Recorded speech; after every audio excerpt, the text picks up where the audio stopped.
Chapter 7, page 57. Let's turn now to our book reviewer, Gordon Park. Each week, Gordon gives us suggestions for good reading about health and well-being. What are you going to tell us about this week, Gordon? Hi, Kelly.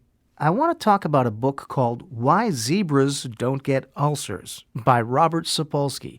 I'll explain the title in a minute, but the book is about stress. And, well, I think stress is a topic that most of us are concerned about. Oh, yes, definitely. So what does the author say about it? Well, basically that there are two different kinds of stress. One kind is worse for you than the other, and guess which kind of stress most people experience? The bad kind? Of course. Now, the author came to his conclusions about stress as a result of working with animals. Sapolsky is a professor of biology and neurology who has spent about 20 years studying primates in Africa, specifically baboons.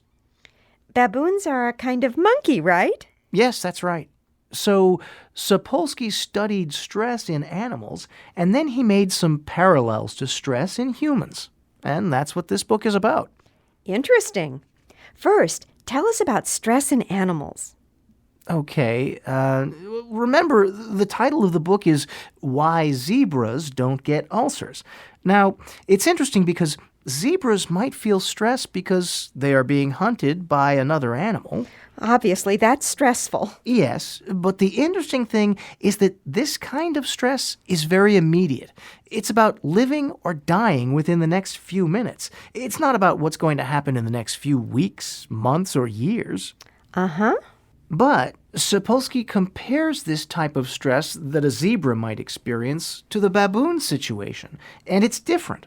Baboons only need to spend about 4 hours a day searching for food.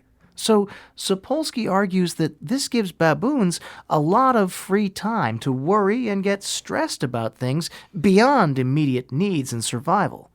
So you can see that this is a different kind of stress. Yes. So our stress is more like the baboons? Exactly. A lot of our stress doesn't come from things that are essential for our immediate survival. Usually it's more long-term issues like money and job worries. Our stress is much less often about whether we're going to live or die in the next minute. Okay, but why is this more of a problem than a zebra's stress about the next 2 minutes? Well, Sapolsky points out that it is important for your body to react to an immediate crisis. You know, if you had to run from danger, adrenaline and stress hormones could save your life. The problem comes if that reaction never gets turned off. So if you're worrying about long-term problems, that means your body could feel like it's in an emergency state for a long period of time.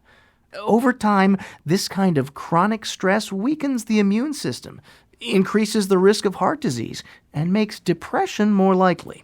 I see. So, can we do anything about this? The author seems to think so. Some of the strategies are ones that you may have heard about before. For example, exercise and having a good social support system with friends and family. It's interesting, though. He points out that you need to choose a strategy that works for you. For example, if you really dislike exercise, then it probably wouldn't be a good idea to try that to relieve stress, because doing something you don't enjoy could cause more stress. I like this idea. It sounds like you would recommend this book. Yes, definitely. It gives a lot of interesting and useful information about stress. But the best part is that the information is presented in a clear, entertaining, and often humorous way.